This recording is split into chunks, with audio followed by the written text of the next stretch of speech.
Assalamualaikum warahmatullahi wabarakatuh.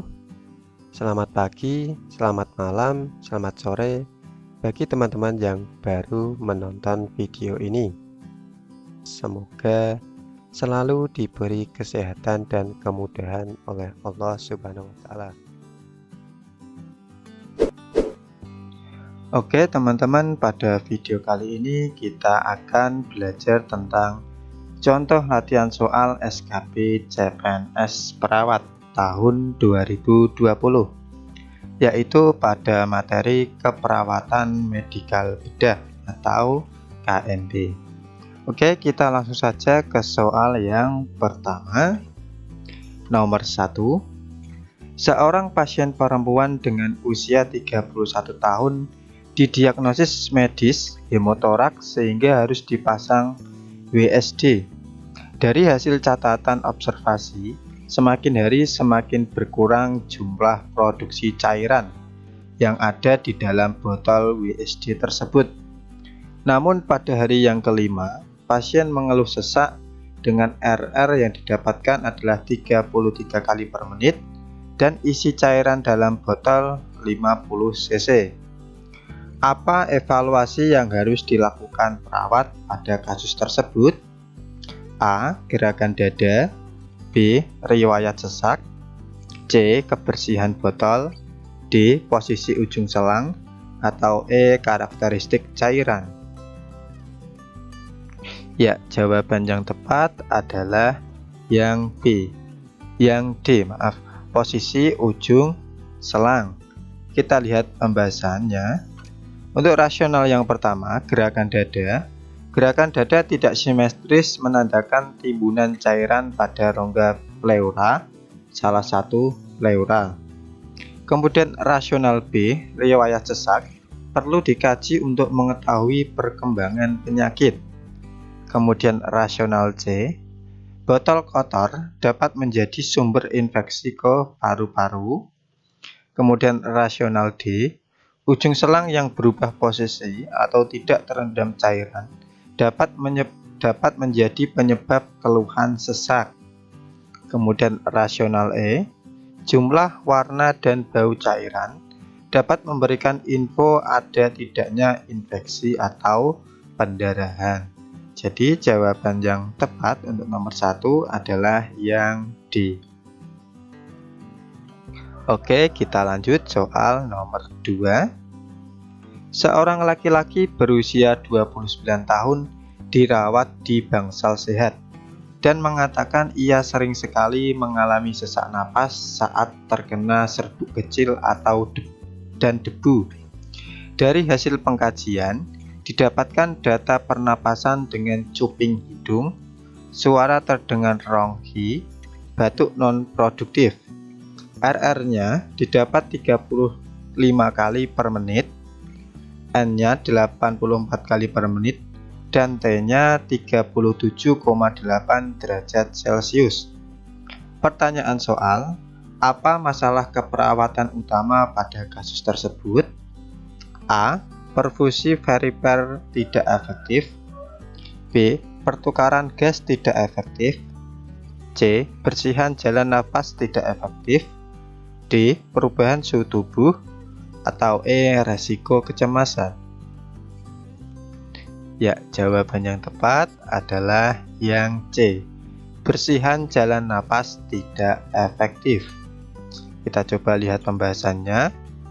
Untuk rasional A, perfusi perifer tidak efektif ditandai oleh kebiruan di perifer, seperti wajah, bibir, atau kuku.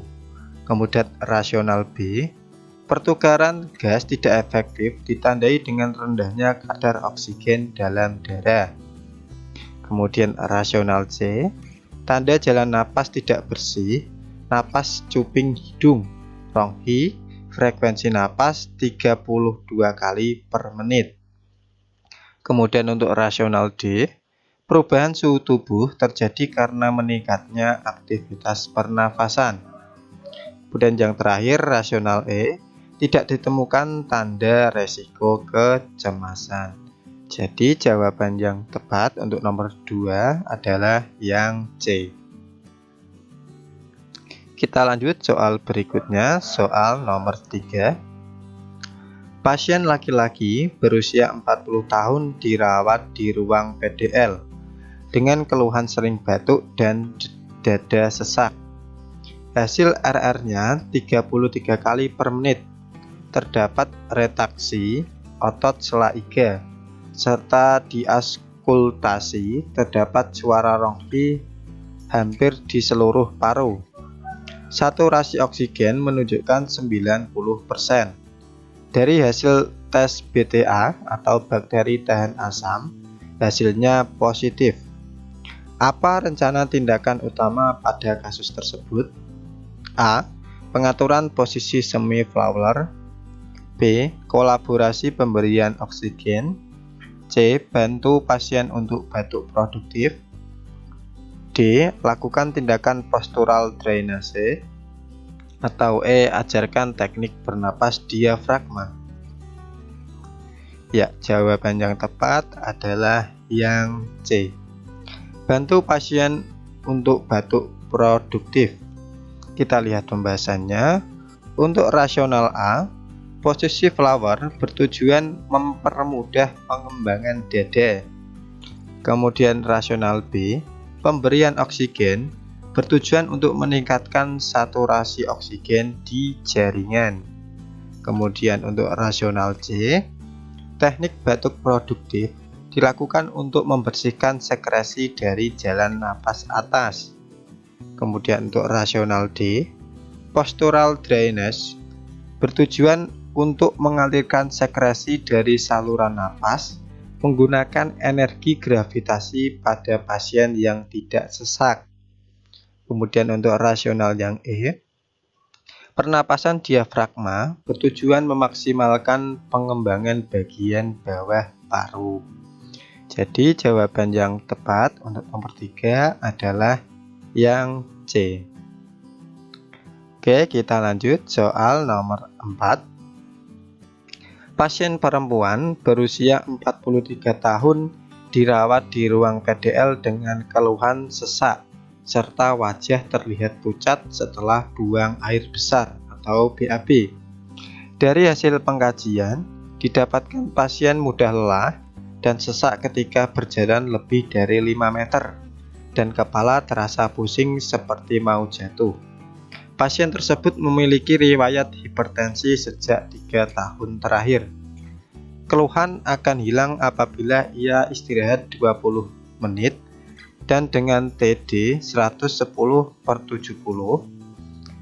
Pertanyaan soal, apa intervensi keperawatan yang utama pada kasus tersebut? A. Pembatasan cairan. B. Pemberian oksigen. C. Modifikasi pola defekasi. D. Pembatasan aktivitas. Atau E. Observasi tekanan darah. Ya, jawaban yang tepat adalah yang D. Pembatasan aktivitas.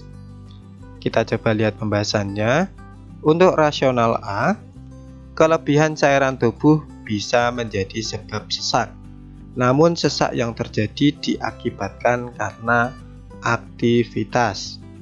Kemudian rasional B, keluhan sesak pasien hilang dengan istirahat sehingga terapi oksigen belum diperlukan. Kemudian untuk rasional C, pola defekasi tidak perlu dirubah, tetapi cara mengedan harus diperbaiki. Kemudian untuk rasional D, pasien menunjukkan tanda intoleran terhadap aktivitas, sehingga perlu dibatasi aktivitasnya. Kemudian untuk rasional E, tekanan darah perlu diobservasi untuk mengetahui tingkat kemampuan kontraksi jantung. Jadi jawaban yang tepat untuk nomor 4 adalah yang D.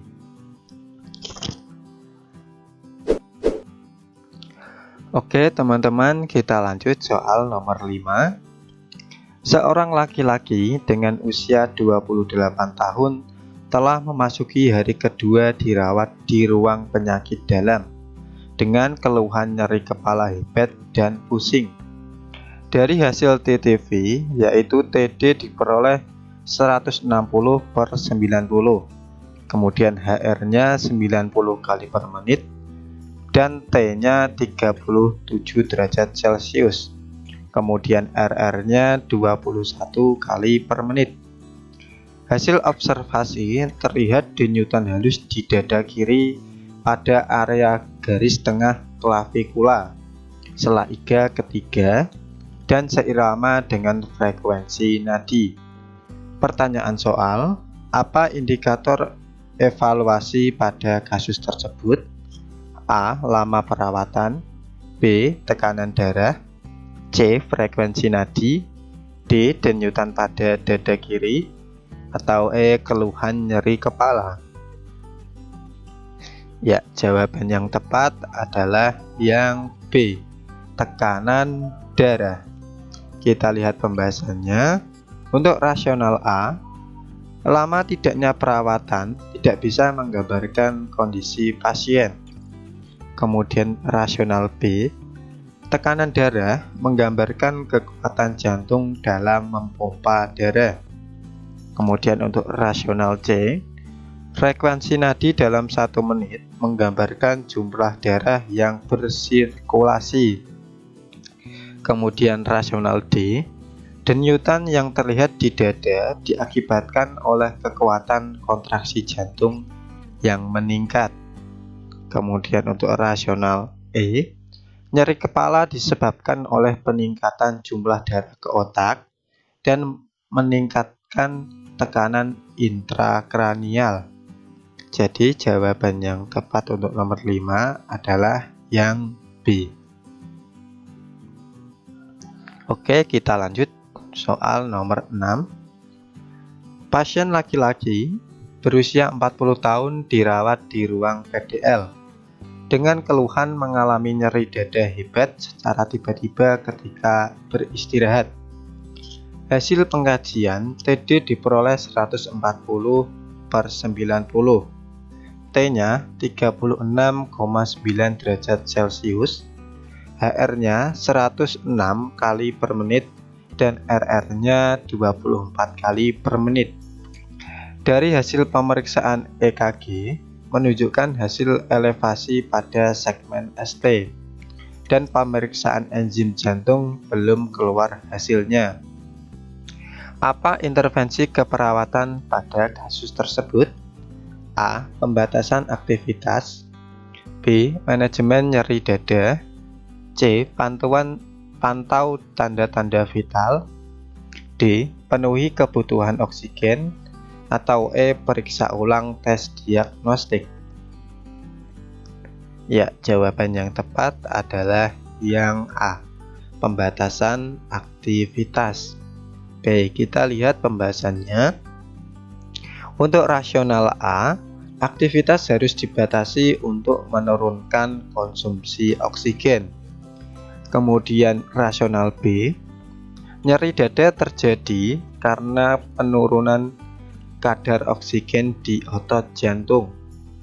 Kemudian rasional C, tanda vital khususnya tekanan darah dan nadi dapat berubah karena aktivitas. Kemudian rasional D, iskemia pada otot jantung tidak bisa diatasi dengan pemberian oksigen. Kemudian rasional E, diagnostik awal sudah cukup untuk melengkapi tanda SIG yang terjadi. Jadi jawaban yang tepat untuk nomor 6 adalah yang A. Oke, selanjutnya soal nomor 7. Seorang pasien perempuan dengan usia 44 tahun dirawat di ruang PDL dan mengeluh adanya nyeri dada seperti tertimpa benda berat dan dirasakan terus-menerus. Nyeri dengan skala 6 dan terjadi ketika beraktivitas sedang dan berat. Nyeri dirasakan terus-menerus dan menyebar ke atas menuju leher serta tembus ke arah punggung. Nyeri semakin hebat dan bertambah saat pasien melakukan aktivitas dan berkurang jika pasien beristirahat. Saat ini, pasien sudah mendapatkan obat amiodaron dan analgesik, diberikan posisi semi-flower, serta terpasang oksigen 4 mili per menit, dan pasien juga dipasang monitor EKG dengan hasil terdapat segmen ST elevasi. Apakah tujuan intervensi keperawatan pada kasus tersebut? A. Mampu beraktivitas tanpa nyeri. B. Periode waktu istirahat bertambah. C. Nyeri dada berkurang sampai hilang. D. Segmen ST kembali isoelektris. Atau E. Masa perawatan memendek.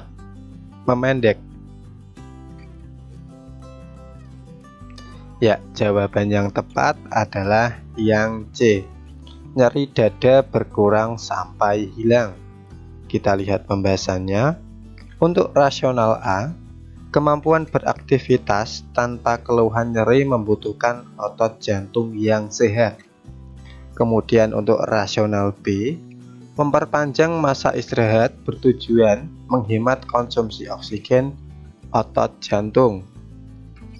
Untuk rasional E, hilangnya keluhan nyeri dada merupakan target dari upaya membatasi aktivitas dan pengobatan yang telah diberikan. Kemudian untuk rasional D, segmen ST isoelektris adalah tujuan jangka panjang yang mungkin dapat tercapai jika otot jantung kembali sehat. Kemudian yang terakhir rasional E, lama masa rawat sulit untuk dirumuskan sebagai sebuah standar atau target.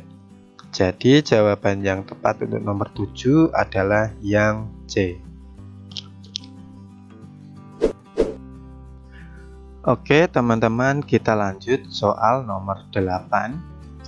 Seorang pasien perempuan dengan usia 31 tahun datang ke poliklinik dengan keluhan diare dan sakit perut sejak 1 hari yang lalu. Hasil pengkajian menunjukkan perut teraba tegang, bising usus 27 kali per menit, dan diare 5-9 kali. Turgor kulit tidak elastis, HR-nya diperoleh 104 kali per menit, dan TD-nya 110/80. Apa intervensi keperawatan yang paling tepat pada kasus tersebut? A. Manajemen nyeri. B. Pemantauan tanda vital. C. Pengukuran produksi urin. C. Pemasangan cairan intravena. Atau E. Pemeriksaan karakteristik feses. Ya, jawaban yang tepat adalah yang D. Pemasangan cairan intravena. Kita lihat pembahasannya. Untuk rasional yang pertama, manajemen nyeri dilakukan untuk memberikan rasa nyaman. Kemudian rasional B, perubahan tanda vital memberikan informasi kondisi sistem kardiovaskular. Kemudian untuk rasional E, penurunan produksi urin mengindikasikan penurunan volume cairan. Kemudian untuk rasional D, penurunan kesadaran nadi cepat disebabkan karena kehilangan cairan melalui feses yang encer. Kemudian untuk rasional E, karakteristik feses memberikan info ada tidaknya kemungkinan infeksi saluran cerna. Jadi jawaban yang tepat untuk nomor 8 adalah yang D. Oke, selanjutnya soal nomor 9. Seorang pasien laki-laki dengan usia 22 tahun dirawat di ruang penyakit dalam dengan diagnosa medis tipoid dengan hari rawat kedua. Dari hasil pengkajian, didapatkan pasien terlihat lemah dan bed rest. T-nya diperoleh 38,7 derajat Celcius dan kadang meningkat sampai 39,9 derajat Celcius. TD-nya diperoleh 100/70 dan HR-nya 110 kali per menit. Kemudian RR-nya 19 kali per menit. Pasien terlihat hiperhidrosis, terutama setelah pasien meminum obat. Apa kriteria hasil dalam intervensi keperawatan utama pada kasus di atas? A. Aktivitas meningkat. B. Suhu tubuh menurun. C. Tekanan darah normal. D. Frekuensi nadi normal. Atau E. Kebersihan diri terpenuhi. Ya, jawaban yang tepat adalah yang B. Suhu tubuh menurun. Kita coba lihat pembahasannya. Untuk rasional A, aktivitas hanya mungkin ditingkatkan jika suhu tubuh kembali normal. Kemudian untuk rasional B, suhu tubuh harus diturunkan untuk mencegah munculnya akibat lain. Kemudian untuk rasional E, tekanan darah menggambarkan kekuatan kontraksi jantung. Kemudian rasional D, frekuensi nadi meningkat disebabkan oleh peningkatan suhu. Kemudian E, berkeringat merupakan dampak dari proses penyakit. Jadi jawaban yang tepat untuk nomor 9 adalah yang B. Oke, selanjutnya soal nomor 10. Seorang perawat sedang merawat klien setelah tindakan masektomi. Klien mengatakan lengannya mengalami pembengkakan. Kondisi ini menunjukkan bahwa klien mengalami komplikasi yang tidak diharapkan akibat pembedahan. Apakah prinsip etik yang gagal dipertahankan berdasarkan kasus tersebut? A. Otonomi. B. Berbuat baik. C. Ketaatan. D. Mencegah kematian. Atau E. Kerahasiaan. Ya, jawaban yang tepat adalah yang B. Berbuat baik. Kita lihat pembahasannya. Rasionalnya, udema lengan pada area yang dioperasi adalah komplikasi setelah tindakan masektomi yang dapat terjadi segera, berbulan-bulan atau bahkan bertahun-tahun setelah pembedahan. Komplikasi ini sering terjadi pada klien post masektomi dan merupakan kondisi yang tidak diharapkan. Upaya agar tidak terjadi komplikasi relevan dengan prinsip berbuat baik dan tidak merugikan pada klien. Adanya komplikasi edema pada lengan dapat mengakibatkan penurunan fungsi lengan tersebut yang berarti hasilnya tidak baik. Pilihan yang tepat adalah prinsip berbuat baik yang gagal dipertahankan. Jadi jawaban yang tepat untuk nomor 10 adalah yang D.